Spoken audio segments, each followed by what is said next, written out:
अब सरकार किसी की भी बने, विपक्ष मजबूत है जो लोकतंत्र के लिए वैक्सीन का काम करेगा और लोकतंत्र पर हमारा भरोसा बढ़ेगा। तो पहला कार्ड ध्रुव राठी जो मुझे समझ में आए हैं, सबसे प्रमुख कार्ड मैं उसी को मान रहा हूं। दूसरा कार्ड है इंडिया गठबंधन का मजबूत होना। मैं ये नहीं कह रहा हूं कि मोदी जी कमजोर हो रहे हैं, मैं कह रहा हूं कि इंडिया गठबंधन मजबूत हो रहा है। चुनाव परिणाम घोषित होने के बाद बीजेपी की जो हालत हुई है, उस हालत की जब मैं समीक्षा करने के लिए बैठा तो मैं 3 कारणों पर पहुंच पाया हूं। सबसे प्रमुख कारण है जो बीजेपी की हार के लिए जिम्मेदार है। यहां बीजेपी की हार कहने का मतलब है बीजेपी पार्टी, एनडीए गठबंधन की बात नहीं कर रहा हूं। अगर बीजेपी पार्टी को देखें तो लगभग 240 सीटों पर सिमट गए हैं, जो बहुमत से काफी दूर है। हालांकि एनडीए गठबंधन ने बहुमत पाया है। अब वो डिपेंड करता है चंद्रबाबू नायडू और नीतीश कुमार पर कि वो किस तरफ रुझान रखते हैं। अगर वो एनडीए के साथ ही रहते हैं तो फिर एनडीए की सरकार कंटिन्यू रहेगी, और अगर वो इंडिया गठबंधन के साथ जाना चाहते हैं तो फिर उधर से कोई पीएम बनेगा। नीतीश कुमार का इतिहास इस मामले में बड़ा ही विचलित रहा है, वो पता नहीं कब किस पार्टी की ओर मुख कर जाएं। मैंने जो 3 कारण पता लगाए हैं कि क्यों बीजेपी की हालत इस स्तर की हो गई है। बीजेपी पार्टी जो बड़े बड़े नेताओं के द्वारा खड़ी की गई थी, फिर बाद में किसी एक व्यक्ति के हाथ में उसकी बागडोर दे दी गई। शुरुआत में सभी रुझान अच्छे रहे, मोदी फैक्टर काम किया। एक समय के बाद जनता भी ऊब जाती है और समझ में आने लगती है इन राजनेताओं की स्टाइल कि ये किस स्तर की राजनीति कर रहे हैं और इनकी राजनीति से जनता को क्या फायदा होने वाला है। और जनता जब जागरूक हो जाती है तो उसका परिणाम इसी प्रकार से चौंकाने वाले आते हैं। तो जनता को जागरूक करने में अहम भूमिका है किसकी? मीडिया की? नहीं, मीडिया की हालत तो आप लोगों को मालूम है। मुझे ऐसा लगता है कि जनता को जागरूक करने में यूट्यूबर्स और इन्फ्लुएंसर की बहुत अहम भूमिका है। कई यूट्यूबर्स हैं जो पक्ष में बात की है, कई यूट्यूबर्स हैं जिन्होंने आलोचनात्मक दृष्टि से बात की। मुझे ऐसा लगता है कि दोनों ही अपनी जगह पर ठीक थे, पर आलोचनात्मक इसलिए जरूरी है। मैं तो कहता हूं कोई भी सरकार हो, 10-12 साल अगर रह ली है तो सरकार चेंज होनी चाहिए। टेस्ट अगर बदलता रहता है तो काम करने की जिज्ञासाएं भी बनी रहती है। नहीं तो एक मोनोपोली, एक घमंड आ जाता है कि अब हम ही हैं, जो करना है करेंगे, नहीं करना है नहीं करेंगे, इस प्रकार की धारणा आ जाती है। और जनता तक ये समझ पहुंचाने के लिए कई सारे यूट्यूबर्स ने काम किया और जनता को समझ में भी आया है और उसका परिणाम दिख भी रहा है। उसमें जो प्रमुख यूट्यूबर हैं वो हैं ध्रुव राठी। अब ये कहा जा सकता है कि ध्रुव राठी ने बीजेपी के खिलाफ या मोदी जी के खिलाफ कोई प्रोपेगेंडा चलाया है। वो एक अलग मुद्दा हो सकता है कि ये किसी एक पार्टी विशेष से संबंधित है या नहीं, मैं इसकी पुष्टि नहीं कर रहा हूं। लेकिन जो भी वीडियो ध्रुव राठी के द्वारा बनाए गए हैं, जिस भी मुद्दे पर बनाए जाते हैं, इस बात की एश्योरिटी रहती है कि लगभग उनके द्वारा दिए गए तथ्य सही होते हैं। बहुत रिसर्च करने के बाद तथ्यों को प्रस्तुत करते हैं। 2-4 तथ्यों की गलती तो हो जाती है, वो ह्यूमन एरर होती है। इस प्रकार से अगर देखा जाए तो फिर पूरी दुनिया में गलतियां ही गलतियां हैं। लेकिन प्रयास इस बंदे ने यह किया है कि लोगों तक सच्चाई पहुंचाई जाए, और इंटेंशन केवल इतना था कि जो लोग भारत में रह रहे हैं उनको वो मूलभूत सुविधाएं मिलना शुरू हों, जिसके लिए सरकारें चुनी जाती हैं। सरकारें मंदिर और मस्जिद बनाने के लिए नहीं चुनी जाती हैं। वो बात अलग है कि यह हिंदू राष्ट्र बनाना है, हिंदू राष्ट्र के लिए मंदिर होना जरूरी है। अगर ऐसा ही होता तो अयोध्या की सीट नहीं हारते।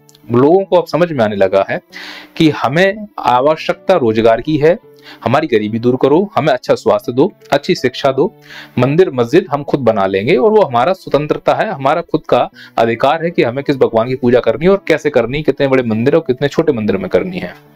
तो एक बड़ा फैक्टर मुझे ध्रुव राठी का लगता है कि हाँ, ध्रुव राठी इस मामले में एक अच्छे यूट्यूबर इन्फ्लुएंसर हैं। अच्छा, बावजूद इसके जो अभी मोदी जी के द्वारा यूट्यूबर जो क्रिएटर थे उनको अवार्ड बांटे गए, उसमें ध्रुव राठी का नाम नहीं था। उनको किस बेस पर अवार्ड बांटे गए? क्या मिलियंस सब्सक्राइबर के बेस पर बांटे गए तो ध्रुव राठी के अच्छे थे, व्यूज के हिसाब से बांटे गए तो भी ध्रुव राठी के अच्छे हैं, या फिर केवल इस आधार पर बांटे गए कि जिन्होंने मोदी की तारीफ की है उन्हीं को अवार्ड दिए जाएंगे और जो मोदी के विरोध में बोले हैं उनको अवार्ड नहीं दिए जाएंगे? तो फिर ये एक प्रकार से पक्षपात दिखता है। यूट्यूब जो क्रिएटर थे, जो इंडिया के अंदर या बाहर रहे हो, उसमें ध्रुव राठी को भी यूट्यूब क्रिएटिव के रूप में नाम मिलना चाहिए था। अब भले ही वो जर्मनी में रह रहा हो, लेकिन है तो भारत का ही निवासी। कम से कम बाहर रह के भारत के बारे में सोच तो रहा है। वो जितना कमाता है उससे अपना जीवन अच्छे से जी सकता है। वो इस प्रकार के खुलेआम जो बगावती उसके यूट्यूब वीडियोस होते हैं, वो क्यों किसी सरकार के विरोध में डालेगा? मतलब वो चाहता है कि चीजें सही हो जाएं।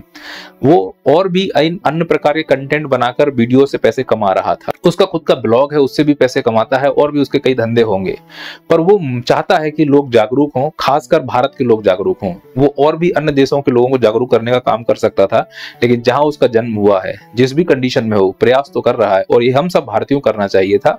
हमें इसमें आलोचनात्मक दृष्टि न अपनाते हुए ये देखना चाहिए था कि वो आखिरकार गलत क्या कह रहा है। भाई जो गलत हुआ है वो गलत तो हमें सुनना होगा। अगर हमारे पिताजी भी कुछ गलती करते हैं तो हम बोलेंगे कि आपने गलत किया है।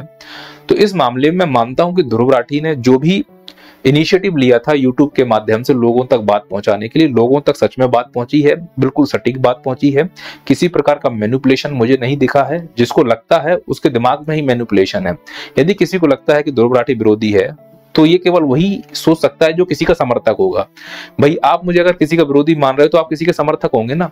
निष्पक्ष इस दुनिया में कोई नहीं है, सभी एक्सट्रीम तक पहुंच चुके हैं, बीच की रास्ता कोई अपना नहीं चाहता। तो पहला जो मुझे कारण लगा, मैं मानता हूं कि बीजेपी की इस हालत का जिम्मेदार ध्रुव राठी के द्वारा बनाए गए वीडियो हैं। लोग जागरूक हो गए हैं, लोग समझ रहे हैं कि ये सरकार किस प्रकार से राजनीति कर रही है। दूसरा मैं मानता हूं गठबंधन का हो जाना। सभी लोगों ने एक साथ आकर काम किया, धरातल पर काम किया, न्याय यात्राएं निकाली और जब यूनिटी बनी तो उससे सीटों का जो बंटवारा हुआ, जो जिस क्षेत्र में मजबूत था उस क्षेत्र से वो चुनाव लड़ा। तो स्वाभाविक है कि बीजेपी का इन्फ्लुएंस सभी क्षेत्रों में उतना नहीं होगा। और जिस प्रकार से बीजेपी के नेता मन से खड़े होकर नफरती भाषण देते हैं, मुसलमानों के प्रति बोल देते हैं, तो जहां पर मुसलमान बाहुल्य एरिया होगा वहां स्वाभाविक है बीजेपी को वोट नहीं मिलेंगे। कहीं ST SC पर जैसे मध्य प्रदेश में पेशाब कर दिया गया था तो वो समुदाय भी नाराज है, दलित पिछड़े भी लोग नाराज हैं। तो कुल मिला के नाराजगी स्वर्ण लोगों में भी है, OBC में भी है। जिसको नाराजगी होनी चाहिए सरकार से वो स्वाभाविक है। स्वाभाविक इसलिए है 10 साल होने के बाद चीजें खटक नहीं लगती हैं। तुम भी किसी के साथ ज्यादा देर तक रहो तो तुमको उसमें कमियां दिखना शुरू हो जाएंगी। 10 साल सरकार के साथ रहे तो कमियां देखना शुरू हो गई हैं। ऐसा नहीं है कि ये गठबंधन की सरकार आएगी सब चीजें ठीक हो जाएंगी। हमारा जीवन तो अजीब कंडीशन से गुजर रहा है कि हम एक कहानी सुनाते हैं जिससे आप अपने जीवन को कोरिलेट कर सकते हैं। मैंने कहीं सुनी थी, कहानी ये है प्याज और जूते की। एक राजा ने एक व्यक्ति को बुलाया, बोले या तो 1000 प्याज खाओ या 1000 जूते खाओ। बोले साहब प्याज खा लेंगे। उसने प्याज खाए, 100-200 खा पाया, आंखों से आंसू लाने लगे। बोला साहब जूते खाएंगे, प्याज नहीं खा पाएंगे। जूते खाने लगा, 100-200 जूते खाए, सर में जलन होने लगी। साहब जूते नहीं खाएंगे, प्याज खाएंगे। वही हालत हमारी है। साहब हमें बीजेपी नहीं चाहिए, कांग्रेस चाहिए। साहब कांग्रेस नहीं चाहिए, बीजेपी चाहिए। पर पार्टियों के बदलने से हमारे लिए क्या बदल जाएगा? अब जो ये बैठे हुए हैं ये गठबंधन के हैं, इसमें से अधिकतर भ्रष्टाचारी हैं, अधिक के ऊपर केस चल रहा है। आप मुझे बताइए, जब इतना खर्चा किया है जब ये गठबंधन बनेगा तो बांटा बूटी होगी ना कि हमें ये मंत्रालय चाहिए, हमें वो मंत्रालय चाहिए। देश जाए भाड़ में, जनता जाए भाड़ में, पहला अपना काम बनाओ। पर ये दिखा रहे हैं कि हम एक पार्टी के विरोध में लाकर खड़े हो रहे हैं जो देश के हित में अच्छी नहीं है, और ये सब माहौल बनाया जा रहा है। अच्छी बात मुझे ये लगती है कि जब ये गठबंधन एक साथ आया, लोगों तक पहुंचा, लोगों ने वोट किए, तो एक मजबूत विपक्ष के रूप में अब सरकार बनेगी। और जिस देश में मजबूत विपक्ष होता है वहां सत्ता पक्ष मन लगाकर काम करता है, तानाशाही के गुण नहीं आ पाते हैं। तो ये तो श्योर है अब सरकार किसी की भी बने, विपक्ष मजबूत है जो लोकतंत्र के लिए वैक्सीन का काम करेगा और लोकतंत्र पर हमारा भरोसा बढ़ेगा।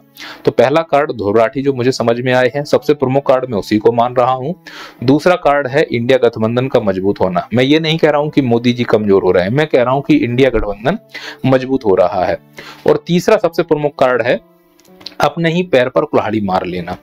मोदी जी ने जिस प्रकार से 2014 का चुनाव लड़ा था, 2019 का चुनाव लड़ा था, वैसे मोदी जी 2024 में दिखाई ही नहीं दिए। जो मोदी जी इस बार दिखे वो डरे हुए मोदी जी दिखे, जो मोदी इस बार दिखे वो इनसिक्योर दिखे। मोदी जी इस बार दिखे उनको ये लग रहा था कि इस बार मेरे हाथ से सत्ता गई, अब कुछ भी ऐसा बोला जाए जैसे सत्ता हाथ में आ जाए। अब रोजगार, गरीबी, make in India, digital India, skill India, 2047 तक $30 ट्रिलियन, फलाना डिकाना, इस पर कोई बात नहीं हुई। मतलब जो भी उनके प्रोस्पेक्टस में था, जो भी उनका भविष्य में प्लानिंग था, उस पर कोई बात नहीं की उन्होंने। बात केवल की मटन, मुगल, मछली, मुजरा, ऐसी बातें जिससे वो फेस पे रहे, और मीडिया का काम था उनको फेस दिखाना, लोगों तक पहुंचाना। तो ज्यादा जो व्यक्ति दिखता है उसी के बारे में हम लोग सोचते हैं, और वही व्यक्ति फिर जाकर हमें वो पोलिंग बूथ पे दिखता है, और जिसकी वजह से बीजेपी को वोट मिलते हैं। पर इस बार जनता को बात समझ में आ गई। कि जो व्यक्ति अपने आप को भगवान मान रहा है, भगवान तो झूठ नहीं बोलते हैं, आपके द्वारा अपने आप को भगवान घोषित कर देना आपकी बातों को काटता है। शुरुआत में आपने पहले 2014 में बोला कि हम प्रधान सेवक हैं, 2019 में बोला हम चौकीदार हैं, अब बोल रहे हो हम भगवान हैं, तो आप उंगली पकड़ के पोंछा पकड़ रहे हो। हम हिंदू हैं, मूर्ख नहीं। हिंदुत्व के नाम पर कुछ भी मूर्खता नहीं करवा सकते आप हिंदुओं से। लेकिन कई हिंदू हैं जिनको अभी भी समझ में नहीं आ रहा है, उसके लिए ध्रुव राठी जैसे इन्फ्लुएंसर काम कर रहे हैं, जो समझाने का प्रयास कर रहे हैं कि आप अपने अधिकारों के लिए लड़ें। कोई भी नेता, कोई भी पार्टी किसी की सगी नहीं होती है। तो मोदी के द्वारा सेल्फ गोल किया गया है, मैं इस बात के लिए बहुत सहमत हूं। इस चुनाव में जिस प्रकार से उन्होंने निम्न स्तरीय भाषा का प्रयोग किया है, नफरती भाषण का प्रयोग किया है, वो निश्चित तौर पर मैं ये कह सकता हूं कि मोदी के या बीजेपी की हार के लिए जिम्मेदार है। दूसरा, मोदी ही बीजेपी है, यह भी एक भ्रम है जिसकी वजह से हार हुई है। जो बड़े नेता थे जो इस बीजेपी का हिस्सा थे, शिवराज सिंह चौहान है, राजनाथ सिंह है, वसुंधरा राजे हैं और भी कई नेता हैं, उनको तुमने पूरी तरह से दरकिनार कर दिया। तो वो उनका उतना इंटरेस्ट नहीं रहा तुम्हारे साथ काम करने के लिए। तुम्हें काम करते हुए देखेंगे, तुम्हारी तारीफ करते हुए देखेंगे, क्योंकि ईडी और सीबीआई का छापा इनके ऊपर पड़ सकता है। तो ये भी भ्रष्ट, भारत का कोई भी नेता उठाकर देख लो, किसी ना किसी ऊपर कोई ना कोई आरोप लगे ही हुए हैं। शिवराज सिंह चौहान के ऊपर तो व्यापम घोटाले का आरोप लगा हुआ है, सभी के ऊपर कोई ना कोई आरोप लगे हुए हैं। तो मालूम है कि अगर पार्टी से बगावत की तो हश्र कुछ भी हो सकता है, और अगर पार्टी के पक्ष में आ जाओ तो माफ भी किए जा सकते हो। तो मोदी जी ने जो वादे किए थे, मोदी जी की जो कथनी और करनी है वो एक नहीं रही। जैसे किसानों के लिए जो उन्होंने सोचा, जो उन्होंने बोला, वैसा धरातल पर नहीं दिखा। यहाँ तक कि उन्हीं के एक मंत्री ने किसानों को रौंद डाला था, उसके ऊपर कार्रवाई भी नहीं हुई। वहीं किसानों के लिए किसान बिल लाए थे और उनके साथ ऐसा व्यवहार किया गया जैसे वो आतंकवादी हों, एक बॉर्डर बना दिया गया। तो ये कहीं ना कहीं उन किसानों के मस्तिष्क में घर कर रहा था कि ये व्यक्ति अब तानाशाह की ओर जा रहा है, इसके अंदर वो लक्षण आ रहे हैं, इसके अंदर एक अहम आ रहा है। अहम का टूटना जरूरी है, जब तक घमंड नहीं टूटता है हकीकत समझ में नहीं आती है। ठीक इसी प्रकार से आम आदमियों की बात नहीं की गई। अडानी और अंबानी जितने भी अमीर क्लास लोग हैं, उनकी इनकम बढ़ती चली गई, गरीब की इनकम और कम होती चली गई, रोजगार है नहीं है। ट्रेनों की हालत सबको मालूम है। लोको पायलट देखो गर्मियों में कितनी गर्म में गाड़ी चलाते हैं। एक मैंने वीडियो देखा था जिसमें बरसात में पानी टपक रहा है, बेचारा छतरी लगा के ट्रेन चला रहा है। जनरल डिब्बे में जानवरों की तरह लोग भर के जा रहे हैं, और हम शो ऑफ करने के लिए वंदे भारत का उद्घाटन करते घूम रहे हैं। वंदे भारत में ये गरीब आदमी नहीं जाएगा, जो जर्नल में फंसा हुआ बैठा है, जो टिकट के लेने के पैसे नहीं, वंदे भारत में कहां से प्रवेश कर जाएगा। तो एक हम जो छद्म आवरण बनाने की कोशिश कर रहे हैं, ऐसा लगता है घर में कोई मेहमान आता है तो झूठा हम लोग पर्दे वर्दे लगाने की कोशिश करते हैं कि हम अमीर हैं। तो हम अमीर हैं वास्तविक रूप से, तो लोग अमीर होंगे तो अमीरी झलकेगी, ऊपर से कपड़े पहनाने से अमीरी नहीं झलकेगी। ये मोदी जी से मुझे लग रहा है एक चूक हुई है कि वो आम जनता की बात नहीं समझ पाए। महिला संरक्षण की बात करते हैं, इन अपराधियों के ऊपर कोई कार्रवाई नहीं हुई, तो भरोसा कैसे हो सकता है? ये बलात्कारी है, इसके लिए तो वोट मांगे थे मोदी जी ने। दूसरी ये मुझे कमी लगी कि अपने ही पार्टी के लोगों को दरकिनार कर देना, तो इनको वो मोरल सपोर्ट नहीं मिल रहा था, डर था, विश्वास नहीं था, प्यार नहीं था लोगों को इनके प्रति। अब वो डर धीरे धीरे खत्म होगा। जब ये मोदी जी कमजोर होंगे तो जो नेता इनसे नाराज हैं, उनकी नाराजगी पार्टी में बाहर निकल कर आएगी, जो भविष्य में बीजेपी के लिए बड़ी खतरनाक होने वाली है। युवाओं को पूरी तरह से नजरअंदाज कर दिया गया। रोजगार के नाम पर, सरकारी भर्तियों के नाम पर पेपर लीक होना, सीटों का बिक जाना, ये सरेआम खेल चलता रहा, लेकिन कोई कुछ नहीं हुआ। भ्रष्टाचार को लेकर बोलते थे ना खाऊंगा ना खाने दूंगा, लेकिन जो खा रहे हैं वो मेरी पार्टी में आ सकते हैं। इस प्रकार के कार्यों की वजह से मोदी जी की ये हालत हुई है। लेकिन इसको कवर करने के लिए गोदी मीडिया था। गोदी मीडिया ने पूरी तरह से मोदी को मोदी ब्रांड बनाया। एक कागज का ऐसा फूल जिसमें वास्तव में कोई खुशबू नहीं है, उसके ऊपर एक सेंट खींचा जाता है। एक आवड़ा था झूठा जिसकी कलई अब खुल रही है। क्यों? क्योंकि अब मीडिया पर लोगों को भरोसा नहीं है। मीडिया पर लोगों को तब तक भरोसा था जब तक पार्टी ने उसको धर्म का गांजा पिला के रखा हुआ था। अब गांजे का नशा उतर रहा है, तब समझ में आ रहा है कि कब तक मोदी मोदी करेंगे, कब तक राम राम करेंगे, कब तक मंदिर मंदिर, कब तक मस्जिद मस्जिद करेंगे। घर मंदिर और मस्जिद से नहीं चलता है, उसके लिए कमाना पड़ेगा। कमाने के लिए बाहर व्यवस्था है नहीं है। तो अब जब नशा उतर रहा है तब समझ में आ रहा है कि नहीं, हमसे गलती हुई है। हम सरकारों को चुन रहे हैं, अपने माई बापों को नहीं, जीजा नहीं चुन रहे हैं। हम उनको चुन रहे हैं जो हमारी सेवा करेंगे। जो वो खर्चा करते हैं वो हमारे ही सबके टैक्स के पैसे से आता है। वही नेता उन्हीं टैक्स के पैसों से बड़ी बड़ी गाड़ियों में घूमते हैं, बड़े बड़े हवाई जहाजों में घूमते हैं, महंगे महंगे कपड़े पहनते हैं। और वही नेता जब रोड से गुजरता है तो हमारे लिए रोड बंद कर दी जाती है और वो साए साए करके रोड से निकल जाते हैं, भले ही उसमें एम्बुलेंस फंसी रहे। तो हमें इस कल्चर को बदलने की जरूरत है। जब तक इस कल्चर को नहीं बदलेंगे हमारा कभी भी उत्थान नहीं हो सकता। फिर आप 2047 2022 तक चाहे इतने ट्रिलियन इकोनॉमी बना लो, चाहे उतने ट्रिलियन इकोनॉमी बना लो, मुंह है, कहने में क्या जाता है। लक्ष्य डिसाइड कर देते हैं, हम कभी किसी लक्ष्य को पा ही नहीं पाए। 2022 तक सभी को घर देना था, 2024 तक 5-7 ट्रिलियन इकोनॉमी डॉलर करना था, बाद में बोल देंगे नहीं हो पाया, ये कार्ड था, वो कार्ड था। वादे करना और उन पर अमल करना दोनों में अंतर है। इस बार बीजेपी ने भरे मन से, मोदी जी ने जो अंत में भाषण दिए वो इतिहास में दर्ज होंगे, अभी नहीं, उसका परिणाम 20 साल के बाद समझ में आएगा, क्योंकि जो नफरत के बीज उन्होंने अभी बोए हैं वो 10 से 15 साल के बाद निकलेंगे। क्योंकि जब लोग फ्री बैठते हैं तो फिर वो इस प्रकार की बातों पर ध्यान देते हैं और फिर वैमनस्य बढ़ जाएगी। फ्री क्यों बैठेंगे? क्योंकि 10 साल में वो काम ही नहीं किए गए जिससे भविष्य में रोजगार के अवसर सृजित हों। धरातल पर अगर काम होते तो ये रोजगार में लोग लगे रहते, मानसिक डिवीजन नहीं होता, ध्यान कहीं और होता। अब तो फ्री बैठे हुए हैं, मोबाइल भी चल रहा है, वही पुराने भाषण उनके नेट पर कट करके डाले जाएंगे और एक वैमनस्यता बढ़ाई जाएगी। श्रीलंका जैसे हालात हो सकते हैं हमारे देश के, जब तक हम जागेंगे तब तक बहुत देर हो चुकी होगी। तुलना अगर करना है तो नेपाल भूटान से क्यों करें, अमेरिका जापान यूएसए से क्यों नहीं कर सकते हैं? एक ही बात है यूएसए और अमेरिका। लेकिन एक मैं बात बताना चाह रहा हूं कि हम हैं कहां आखिरकार। तो कुल मिलाकर ये कहूंगा कि बीजेपी जिस हालत में है उसका जिम्मेदार केवल और केवल नरेंद्र मोदी जी हैं। नरेंद्र मोदी जी ही उसके लिए जिम्मेदारी लें, और जो बीजेपी की हालत हुई है और भविष्य में जो होने वाली उसके लिए भी नरेंद्र मोदी जी ही जिम्मेदार हैं। जनता के अंदर जो वैमनस्यता आ रही उसके लिए नरेंद्र मोदी जी जिम्मेदार हैं। नफरती भाषण का जो दौर शुरू हुआ है उसके लिए नरेंद्र मोदी जिम्मेदार हैं। लोगों के अंदर धर्म जाति की राजनीति के लक्षण जो डाले गए उसके लिए नरेंद्र मोदी जिम्मेदार हैं। झूठ की राजनीति का आधार नरेंद्र मोदी जिम्मेदार हैं। सरेआम दिन दहाड़े झूठ बोलने का काम भी नरेंद्र मोदी जी है। तो कुल मिलाकर नैतिकता के पतन का जो प्रमुख हत्यारे के रूप में अगर मैं देखूं तो नरेंद्र मोदी जी हैं। नरेंद्र मोदी जी ने जो हालात आज राजनीति के कर दिए हैं वो भविष्य में एक मील के पत्थर साबित होंगे, जो घटिया स्तर की राजनीति होगी।